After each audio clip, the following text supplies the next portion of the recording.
The judge ordered the administration to stop making indiscriminate immigration arrests in the Los Angeles area and denying detainees right to legal counsel. She wrote that, quote, roving patrols without reasonable suspicion violate the Fourth Amendment to the Constitution, and denying access to lawyers violates the Fifth Amendment to the Constitution.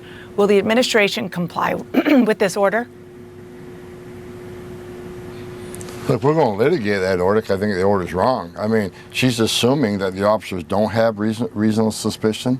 You know, they don't need probable cause to briefly detain and question somebody. They just need reasonable suspicion, and that's based on many articulable facts. So unless she's in the officer's mind, I don't know how she make that, decision that, well, they're not using reasonable suspicion. How does she know that?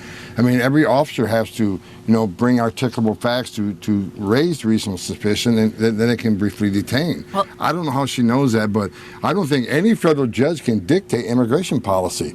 That's a matter for Congress and for the president, and I know the Department of Justice is going to litigate this. We want to take it to the appeals court. Let's talk about that reasonable suspicion and what it actually means on the ground when it comes to ICE detaining people. You said in an interview this week that reasonable suspicion can be based on, quote, the location, their occupation, their physical appearance, their actions. What about an individual's physical appearance would give immigration agents, quote, reasonable suspicion that they might be in the U.S. illegally? Well, first of all, let me be clear. Physical description can't be the sole factor to give you reasonable suspicion. As I said in an interview, it's articulable facts with an S. So appearance can be just one. For instance, if someone has an MS-13 tattoo on their face, that may be one factor to add to other factors to raise reasonable suspicion. I want to be clear about that again because my words are taken out of context. Physical description cannot be the sole reason to detain and question somebody.